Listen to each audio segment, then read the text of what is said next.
you seen the Shaq clip that just went viral? No. Open up to a woman? Yeah. Never. No, never. When's the last time you think you've opened up to a woman? We don't. That's why he's divorced. Oh, shit. Hello. About a month and a half. Damn. Yo, you're a wild girl. Again, y'all don't try this at home. Okay, I have so much to say about that. How much time we got? Hello and welcome to Hustle Over Everything podcast. This podcast receives stories, tips, and tactics from entrepreneurs who have done it. I'm Alex, and today we're talking therapy with CEO and founder Roxanne Francis. Roxanne, how are you? I am doing good. So good to be here. Most definitely. So, listen, it is a touchy subject a lot of times when it comes to therapy and entrepreneurs, especially Black entrepreneurs. Mm-hmm. I want to ask you right off the bat, why is almost every entrepreneur talking about anxiety? Anxiety is one of the fastest growing mental health concerns. And Black entrepreneurs struggle with anxiety for multiple reasons. The biggest reason is because entrepreneurship is so unpredictable, right? Sometimes it's feast, sometimes it's famine. You're up or you're down, you're swimming in money or you don't know where it's coming from. If you don't have a regular offer with money coming in on a regular basis, it can be really, really challenging.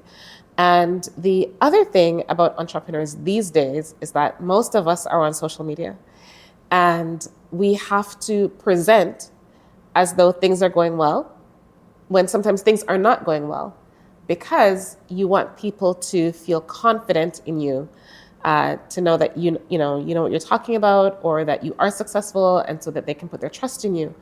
The dichotomy though is that people feel like they have to portray something that actually isn't true. And so sometimes they struggle with that internally. Many people struggle with showing up or being very forthcoming or being out there, right? With telling people what they do and who they are. Some people struggle with that. Not every entrepreneur is an outgoing person. There are many introverts who are entrepreneurs, but because you have to be a marketer when you run a business, for those people who are introverts, it's exhausting, it's challenging, and it's anxiety provoking, right? What are these people thinking of me? And the other thing is that sometimes we look at our colleagues and our friends who are doing well. You know, the comparison trap about social media, where it looks like other people are doing well when you feel like you're not doing well. And you wonder, am I the only one who's struggling? How is it that they're doing well and I don't feel like I'm doing well? How come it looks like they're constantly on vacation and I can barely go to the grocery store or put gas in my tank? And so those discrepancies set the foundation or sow the seeds of anxiety, if you will. And so entrepreneurs have to be mindful of being honest with themselves, getting some community so that they can have honest conversations with each other. Because when you're alone, you don't really know what's up. When you are around other people who are doing the same thing or people who are a few steps ahead of you, you begin to realize, oh, okay, so this is actually supposed to happen around year 2, year 3. You begin to realize that it's not just you, that you're not a failure. It's just the ebb and flow of your industry, of the hustle, right? And we have to give ourselves a break. This podcast is brought to you by Narai Cellars Wine, one of the only Black-owned wine companies in Canada. So not only are you supporting the show, but you're supporting Black ownership. Now, who is Narai Cellars Wine? They have 10 years of experience in winemaking. So what we're going to do is going to hit the link below and visit naraicellars.ca and try the wine for yourself. Let's get back into the show.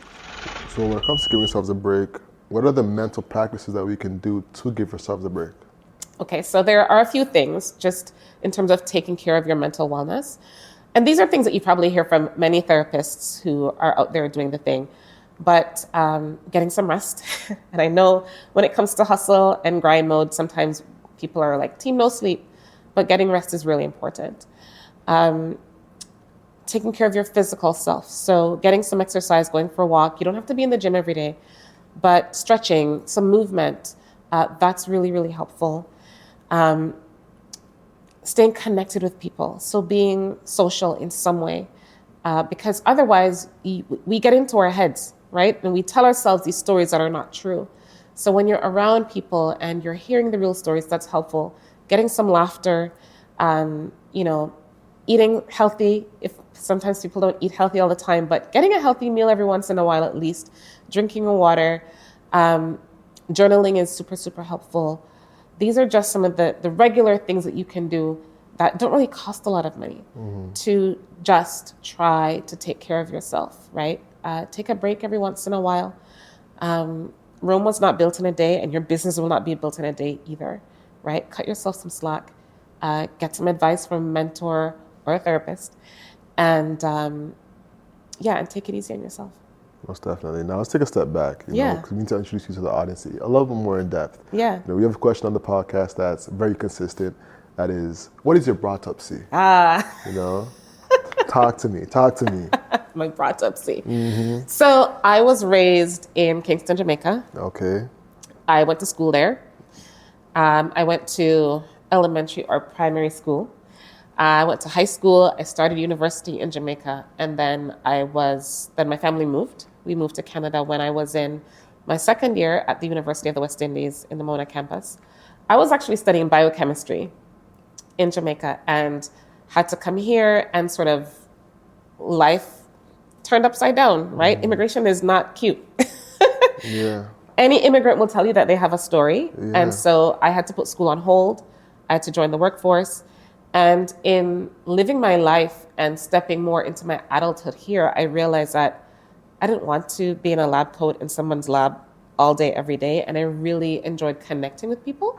So I went back to school for social work. But I brought up to Kingston, Jamaica all day. So as a person that's from Kingston, Jamaica, when you come here and you see people kind of like me that are born in Canada, raised in Canada, and claim Jamaican, how does that make you feel? Keep it a buck with me. Yeah, I feel proud. Really? Yeah, because, so there are people who are just like, you're not Jamaican. I'm the only one who can claim Jamaican ancestry because I was born there, blah, blah, blah, blah, blah. I don't really ascribe to that. I feel proud because people want to be Jamaican, right? We're from this tiny island, but our influence is unbelievable. You find Jamaicans and Jamaican influence and Jamaican food all over the globe. And I just think it's cool that people born here of Jamaican parents claim Jamaica. And I think it's great for the country because, people might go back and purchase land or invest and build up the island. So I think it's great. I love that because I think it's great too. But we get a lot of hate. We shouldn't get hate. You shouldn't get hate. For sure. And it's like, it's hate until you're successful is how I see it. Hey. Because... there you go. I hear that a lot too. Yeah, because mind you, if a Jamaican-born Canadian, Canadian-born Jamaican becomes prime minister. Yes. All of Jamaica's turning up. For sure. For sure, without a doubt. Yeah. And, when it comes to going from country to country, I feel like almost for instance, a lot of our parents are the first immigrants. Yeah. And it feels like they have a traumatic story that just gets tucked away with them, Because I feel like that story rarely gets told. They'll just glance over we came here, Yeah. Just glance over it when it's a real thing to move from country to country, move from place to place, move from Etobicoke to like Saga can be a thing. Yes. But moving from a country to a country must be a huge experience. So did you have a culture shock when you came here? Want to hear something funny? Talk to me. I left the small but bustling metropolis of Kingston, Jamaica, and moved to Regina, Saskatchewan. Regina?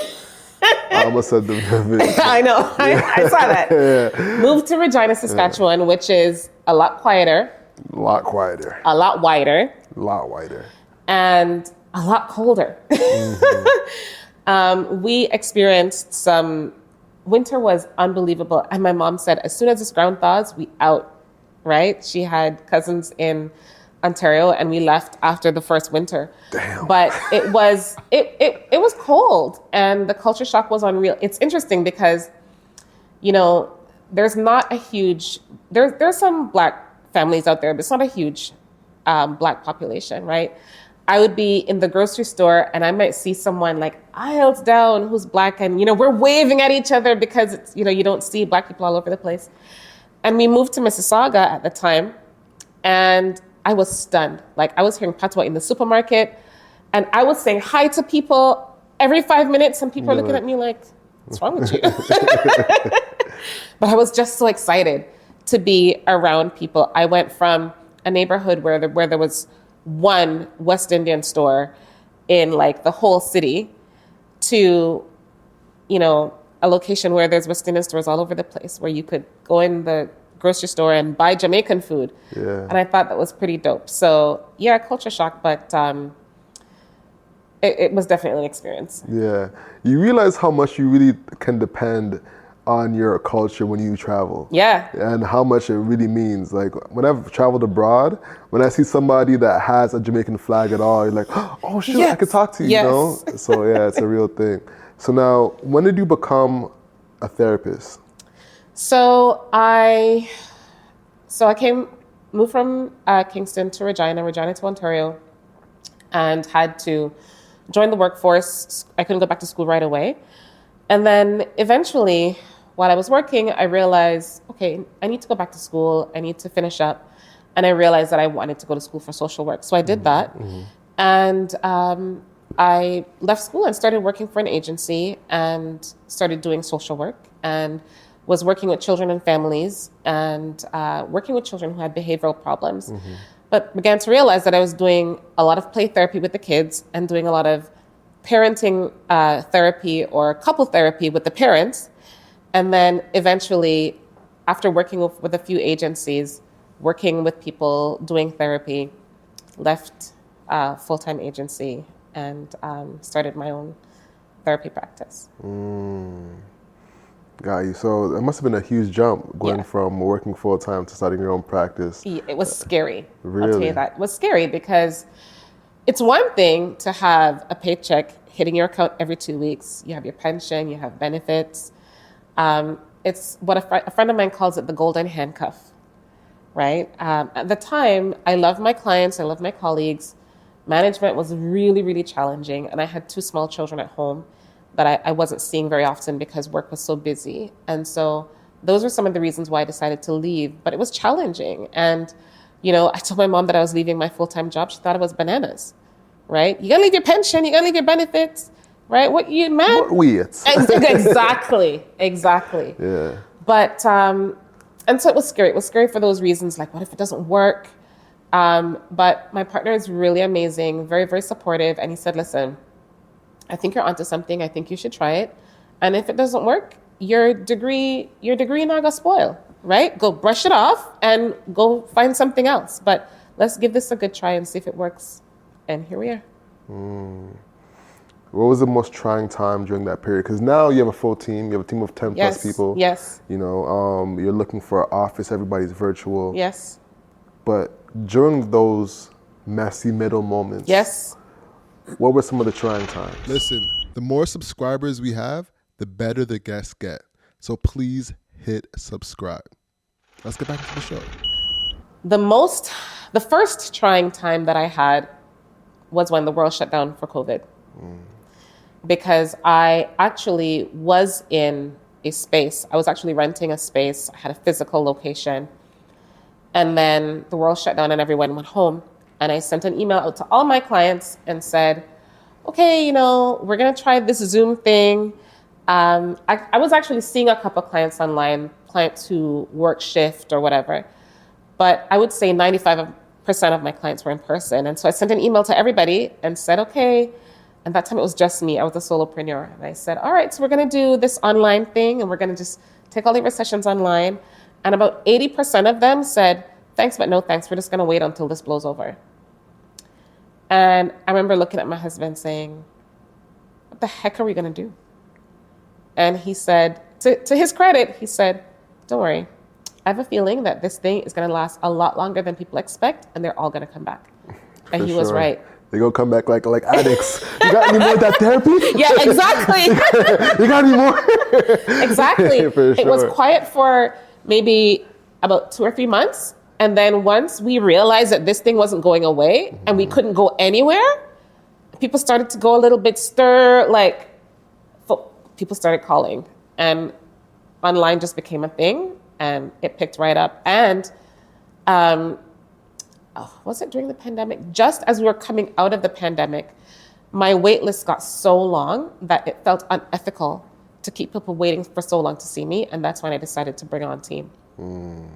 Because as a therapist, it just felt icky and irresponsible for someone to call and say, I need therapy, and for me to tell them you have to wait 7 weeks to see me. Doesn't make any sense. Yeah, no, I hear that. Yeah. Going from one person to a team. Yeah. Break that down. How did you save up enough money? Did you go to a financial analyst to make sure you have enough money? Like what? That's a good messy middle that a lot of us, one thing I heard a stat, and I don't know how true it is, but looking around, Yep. I can vision it to be true that 90% of entrepreneurs don't have employees, especially yes. Black Yes. entrepreneurs. Yes. And having that employee is such a key factor, especially here in Canada, because it's costly to have an employee Yes. here. So talk about that, hiring Yes. your first and second employee. So I will tell you this. Y'all don't try this at home. Consult your financial analyst for sure. Okay. But I did not do that. I did not get a financial strategist until maybe about 2 years ago. In the messy middle, as you put it, I had a virtual assistant by then who was awesome. And I just decided that, listen, we're going to put together a job description, and we're going to post a job, and we're going to interview some people, and we're going to hire. I just need someone who's excellent and capable to see these other people who are on the wait list, because I don't want people on wait list.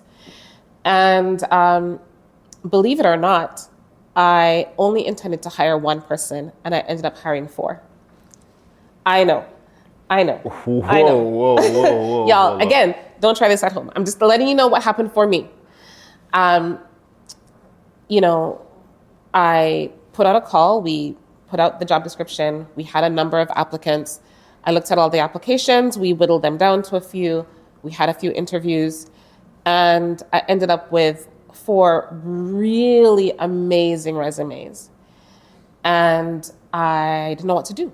I needed to call these people and let them know whether or not they were getting the job, but I could not decide. They were all really skilled in different areas, and I wasn't sure what to do. And I remember I tell this story all the time. I remember sitting at the kitchen table just worrying over these resumes. My husband walks in and he says, "What's going on?" And I said, "I have these 4 people and I really wish I could hire them all, but I've never had a team before. I don't know how to deal with people. It's just me and my VA right now. I don't know how to manage a team." And on his way out the kitchen, he throws over his shoulder and he says to me, the only reason you cannot handle a team is because you tell yourself you can't handle a team. And I was like, all right, bet. And I called my VA and I said, we're going to offer them all, but we're going to stagger their start date. And we're going to train them on our system and let them know that we'll start them with a couple clients at first. And then we'll build their caseload slowly. And what I did was a coach that I worked with actually said to me, don't let the whole world know about your team until you've given them a few months so that you actually know that they work well with their clients. And so I did that. Mm-hmm. We brought them on in September, and then in December, I let the whole world know that we had these amazing humans, and the floodgates just opened and people started calling, and we started filling up quickly. Wow. Yeah. So I learned on the job. And what I have done now is that there's a community of therapists out there, at least a community that I'm aware of that we have built. And what I do now is I support other therapists who are in the field. Just yesterday, I was on the phone with someone who called me and said, I'm doing great with my practice, but I want to bring on a team and I have no idea what to do. Can you spend an afternoon with me and help me bang it out? And I said, sure. So one of the things that I do now is I help therapists build their practice or grow their practice or figure out what the next step is because I've walked through that already. Mm-hmm. Are you familiar with the business term runway? Yes. So how much runway did you have when you went to hire? I would say about a month and a half. Not super long. Yo, you're a wild girl. Yo. Y'all don't try this at home. Damn. When you say runway, you mean like how much time I had doing the business myself first? Yeah. Okay. No. But I mean, my runway is like the amount of money you had in the bank to last the business. Oh yeah. About a month and a half. A month and a half. Yeah. Yo. Like I said, so it's interesting because one of the reasons why I'm really passionate about I'm passionate about therapy in general, but I'm also passionate about supporting other therapists because we go to school and they teach you about the anxiety, they teach you about the depression, they teach you about how to manage the mental health piece, but nobody teaches you anything about business, right? So I've made mistakes. I've invested money in things that I should not have invested in. I have done things that I have not seen the return.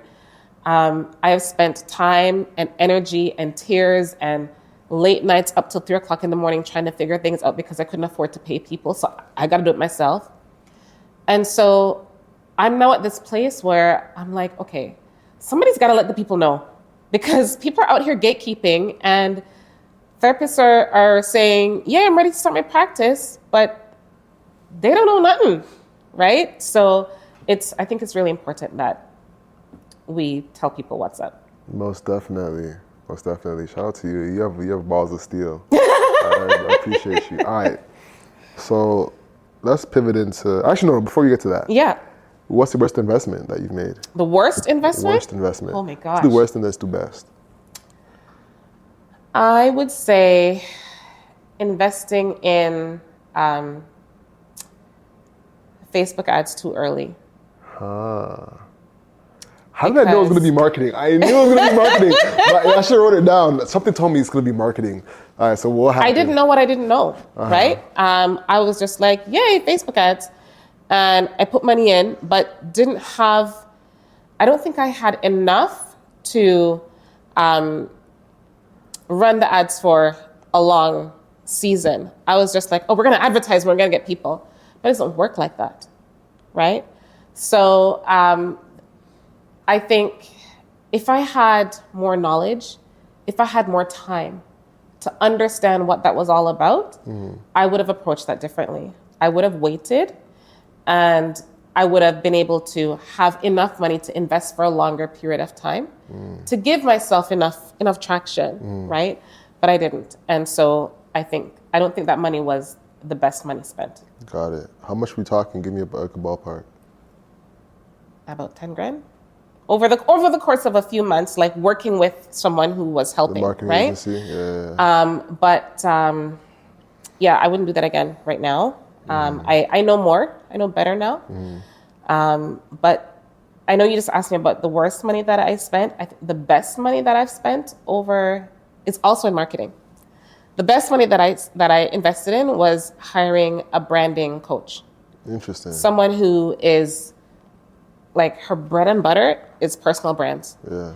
And so I went from someone in the corner with an Instagram account with like 150 person following, nothing wrong with that, but working with her, understanding what I stand for, how I want people to see me, how I should show up, when I should show up, what platforms to show up on, which platforms I prefer,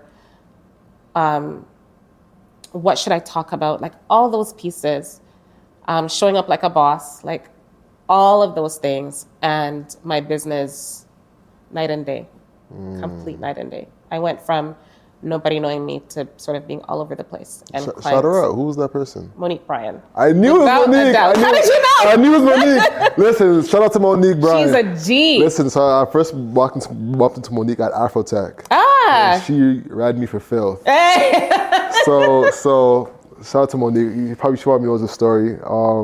Monique, we got to get you on the show. Yes. So Monique always has the cute glasses. Yes, right? yes. So her glasses caught my attention. You start talking. I'm like, oh, you're from? She's from Toronto. I'm like, oh, from Toronto too. Amazing. And said, let's exchange business cards. She hands me the thickest paper Yes! I've Listen. ever seen in my life. Listen.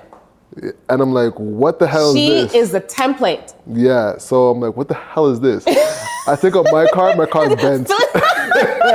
My car's looking sad, look like to a thick. It looks like a phone to like a little flimsy thing in the air that could go, and See? it's gone. And I bet you never forgot that business card. Unforgettable. I've learned so many things from that woman. Honestly, so many I forgot the business card. I just didn't forget the roasting. The roasting was what got me.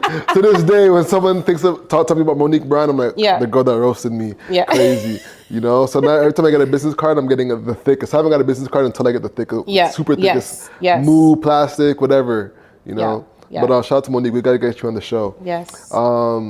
Yeah, most definitely. That's interesting. So she made you focus on how you're showing up. Yes. And the et ceteras. Can you touch a little bit more on that?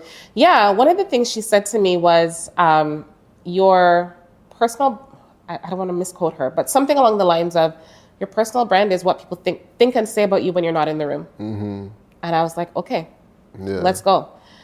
She also, I was in an incubator that she had. I was in a mastermind that she had. She helped me figure out, one of my goals when I started working with her was not only to fill my caseload, my practice with clients, but I also wanted to get into speaking. I also wanted to get into media. And she challenged me. She said, okay, what exactly it is about speaking, we have to get specific, because if you don't have a specific goal, you'll go all over the place. And so now, I recently signed with a speakers bureau because I started getting so many speaking opportunities and opportunities for sharing. So now I'm a corporate consultant. I go into organizations and I talk to businesses about mental wellness and psychological safety and Blackness at work and all those things. Monique helped me figure out pricing. She helped me figure out how to say no in a nice way, how to say I'm not doing that for free. She helped me figure out my team. I remember when I was thinking about hiring a VA and saying, I can't afford that. And she said, you cannot wait until you need a VA to hire a VA, because then you won't have time to train anybody. So hire them now, even if it's only for 2 hours a week, and then slowly build. That was some of the best advice that I've ever gotten. She's just awesome. Everybody needs a Monique. Shout out to Monique. And now let's get into therapy. Yes. Let's get into therapy bag. Yeah. There was a clip I saw online that showed up from Chris Willix. Yeah. That men need therapy different than women need therapy. Totally. Really?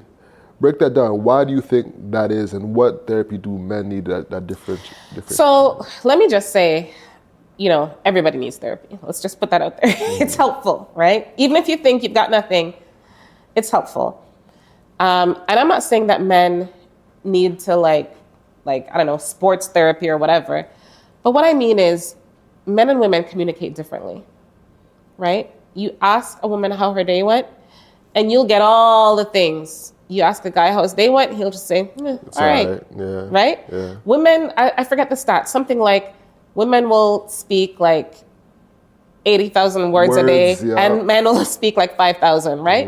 And so it's different.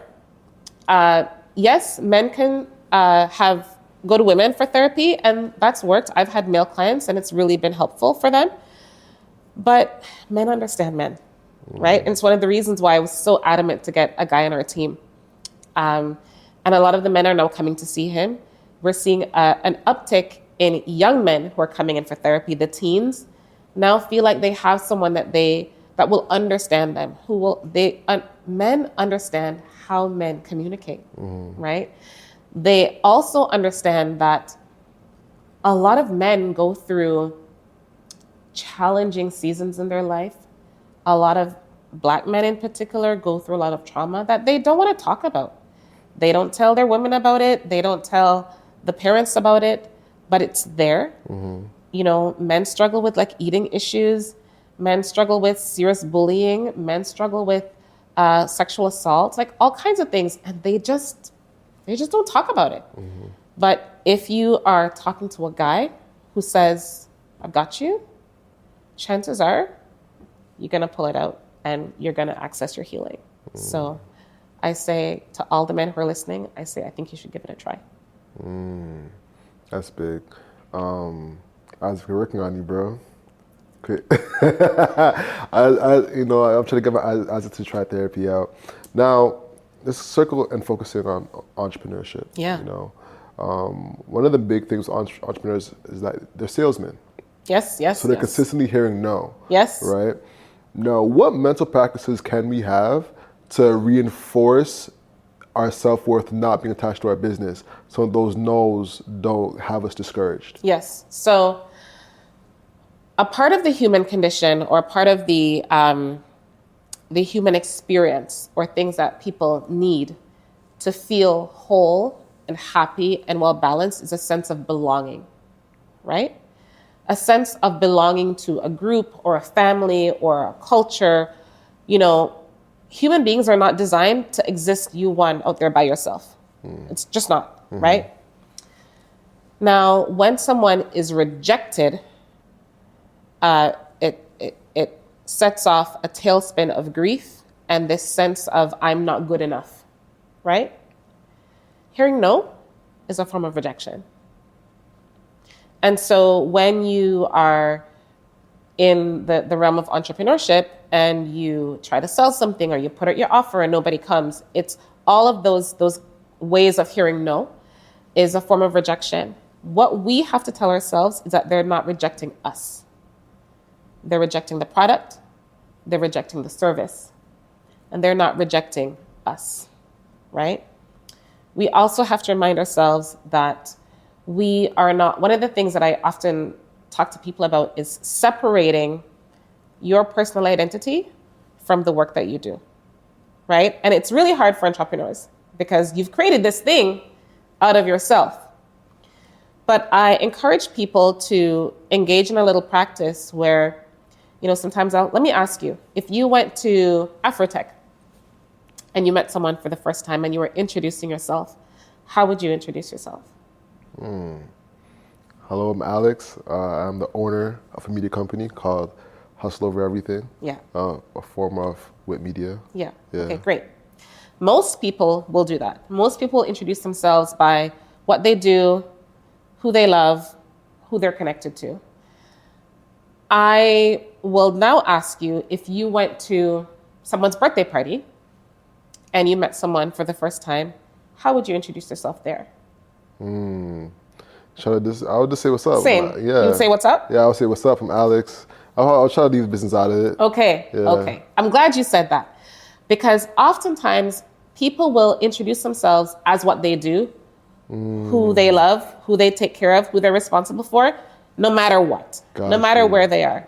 And it's really important, the exercise that I will challenge you to go home and do, you don't have to do that here, but think about introducing yourself by the things that you like to do. What lights you up? What makes you happy outside of work? How can you introduce yourself outside of what you do, who you love, and who you're connected to? What? Yes. So your hobbies. Hold up. So I'm gonna be like, hey, I'm Alex and I love soccer. Okay, so not necessarily like at the birthday party, right? Okay, but yeah. I want you to, the reason I bring that up is because I want you to consider, who are you outside of work? Yes. Because when you only consider yourself as your work, then when someone in your work or someone that you're trying to sell to tells you no, then you feel like it's a personal rejection. Yeah. But when you can separate yourself and say, I love soccer, I love to cook, I love wine, I like to ski, I like fried dumpling, whatever it is, right? I love fried dumpling, for sure. Then it is easier for you to separate your personal entity from the business entity.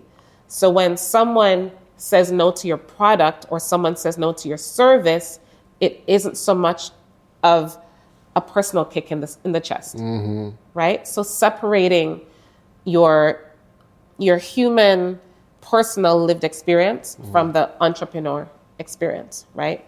That's really, really important to, and also too, when you are thinking of someone rejecting you, understand that they're not rejecting you. They're just saying no to the product or service that you're offering them. And you also want to consider that you don't know why. Most times, you might not know why they're saying no. For some people, it might be not now. For some people, they don't have enough money. For some people, their family is a mess. They can't focus on the thing right now. Some people are dealing with grief and they can't wrap their minds around the thing. There's so many reasons why people will say no, and oftentimes it isn't about you and your product. Fair. Now, with handling the product and the employees that come with it, you're the last wall of defense, right? And with being the last wall of defense or last line of defense, there's a pressure that comes with it because you feel like these people's lives are dependent on you. Yes. Right? And they kind of are, to be honest. So how can an entrepreneur deal with that pressure in a positive way? That's a good question. So certainly do what you can to put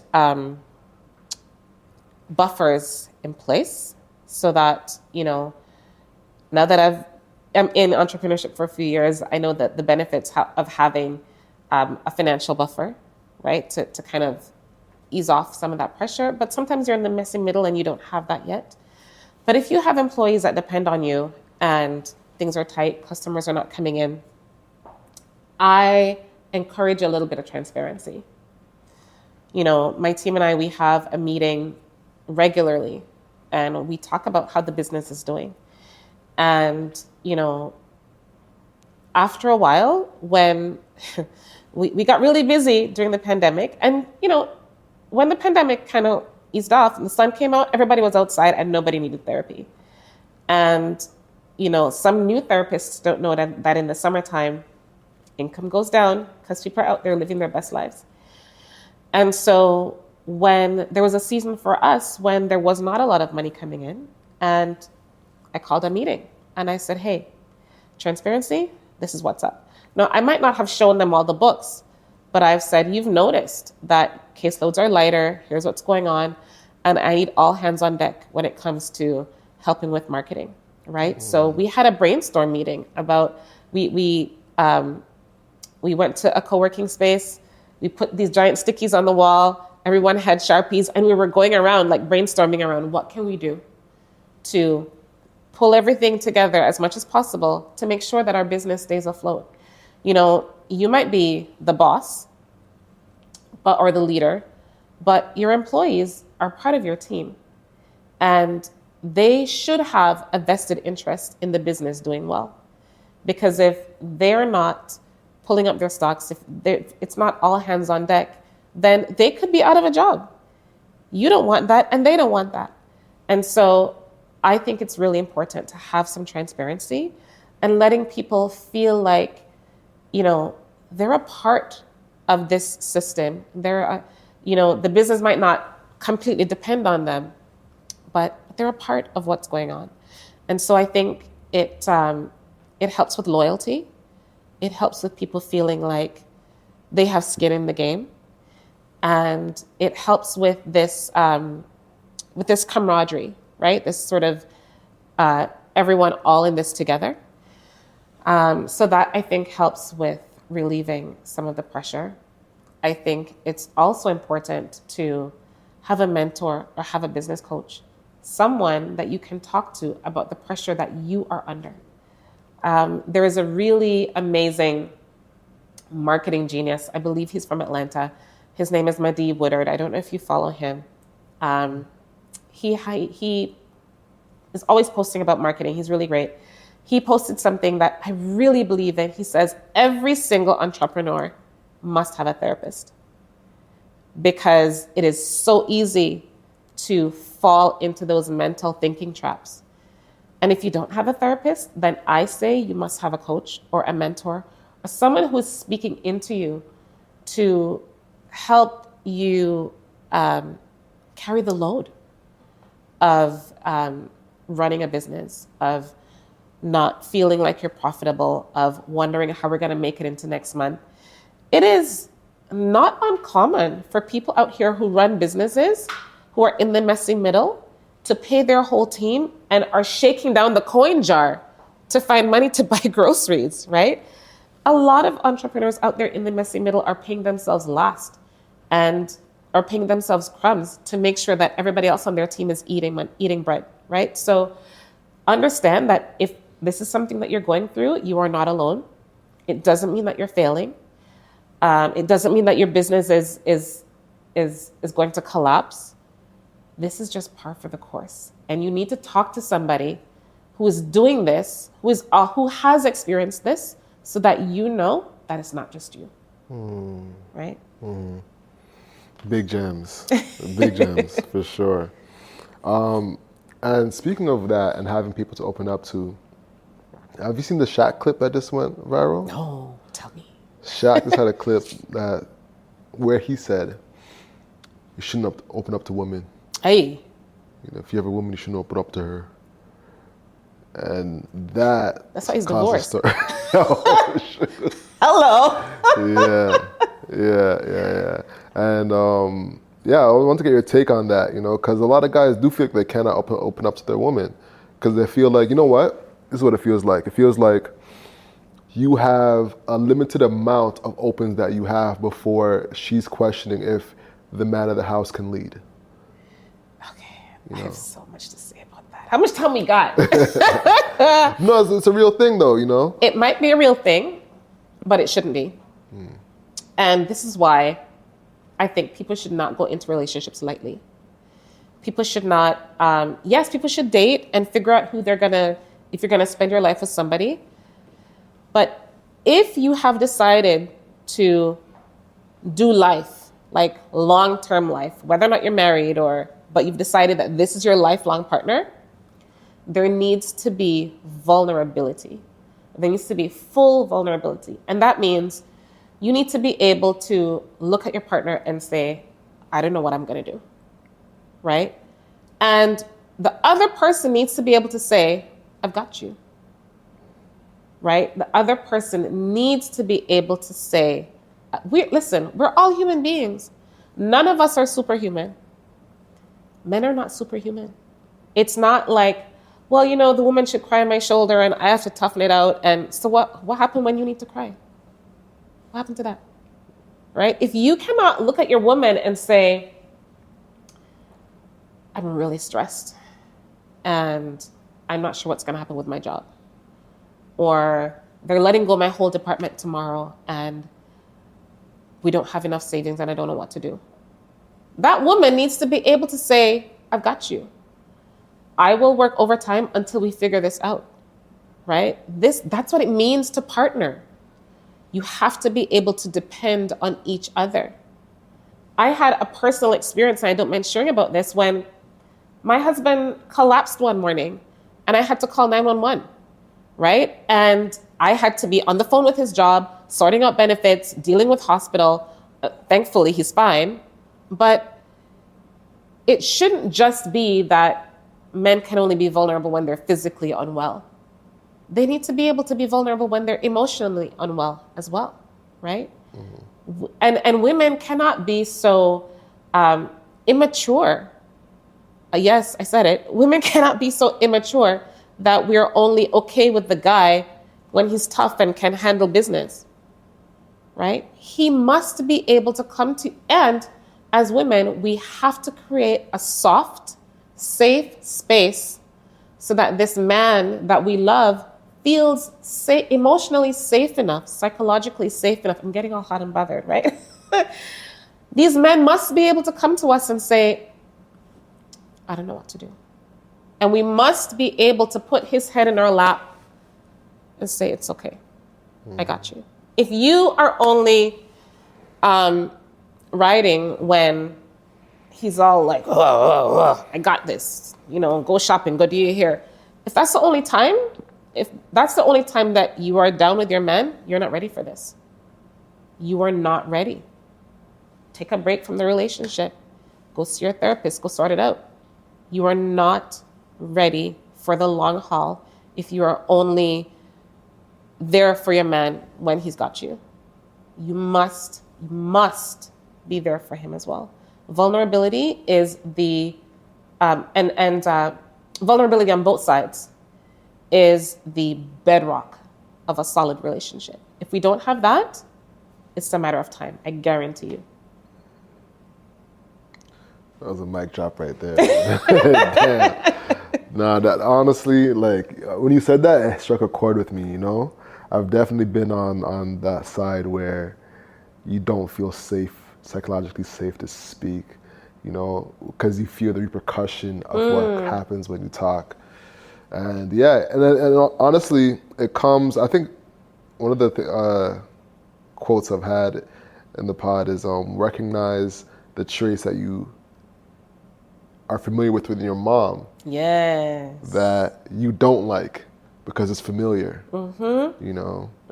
So you naturally will gravitate towards it even though you don't even like it. Yes. But it's familiar. Yes. You know? And that's why things like having a mentor, seeing a therapist, because when you are just by yourself, you can't see all of you. You need someone else who can see into you and give you that perspective. Most definitely. Now, let's wrap on two more things. We'll talk about loneliness. We're going to do a deal or no deal. All right. So loneliness is a very common problem. Huge. With entrepreneurs. You know, a lot of us are solo founders. So we're dealing with everything by ourselves, and the weight of the world, it feels like it's all on our shoulders, right? The person that cannot afford therapy. Yeah. Let's start there. Yeah. What options do they have?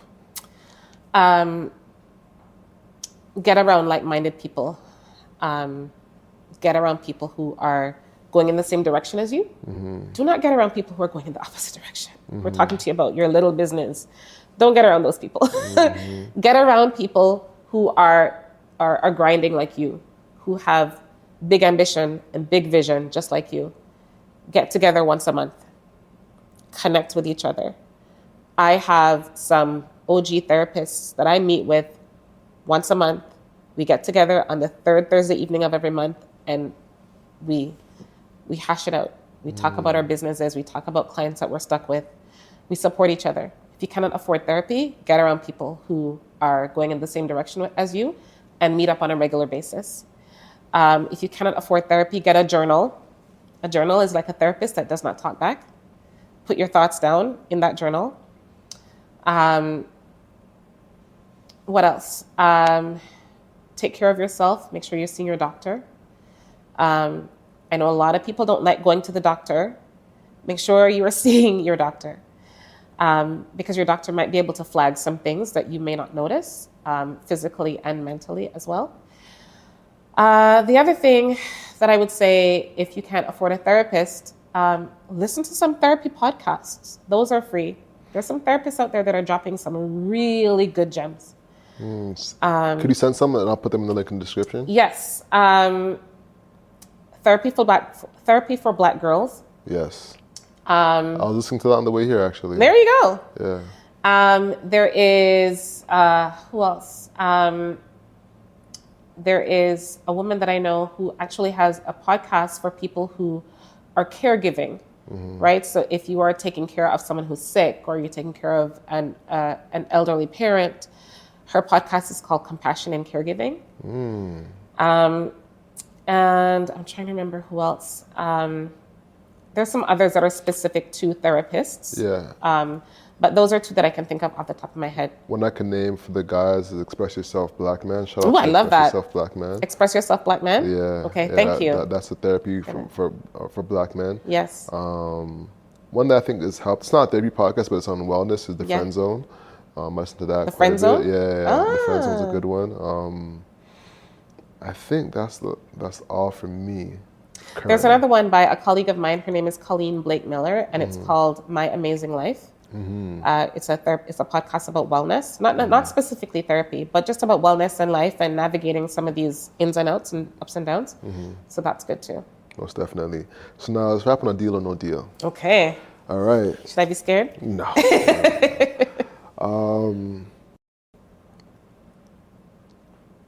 So you finally find another Facebook marketer.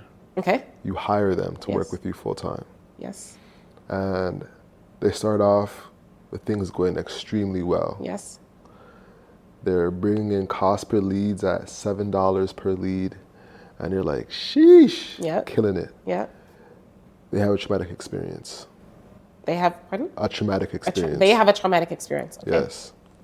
You know, and they don't want to get into it, but you can tell they're different. And their performance starts to dip. They know it, you know it, and you're now in the middle where you have to consider, for the cost of this person, the business is suffering a little bit. So they come to you and say, hey, I need to take 3 months off to get back to where I need to be. Then I think I can be where I was. Yeah. Deal or no deal? Do I have to pick one? I would say, and deal would mean I agree with them. I agree to do that. You agree to 3 months off, even though they've been poorly performing for a good while. I would say no deal. And here's why. Because I couldn't pick an in between.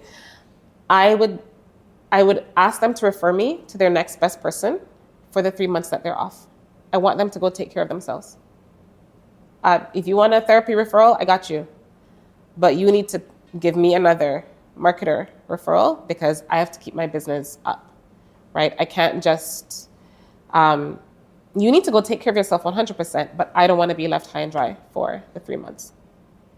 Love it. That was good. That was good. So before we wrap up, where can people find you? Yes, I am all over these internet streets. You can find me on Instagram, Facebook at Francis Psychotherapy, and the website is the same, francispsychotherapy.com.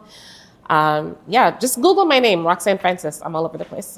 Amazing, amazing. Ladies and gentlemen, that wraps up the podcast. Also, what you can't control. So control your grind, I control your life. I'm Alex. I'm Roxanne. That's the show, y'all. Peace.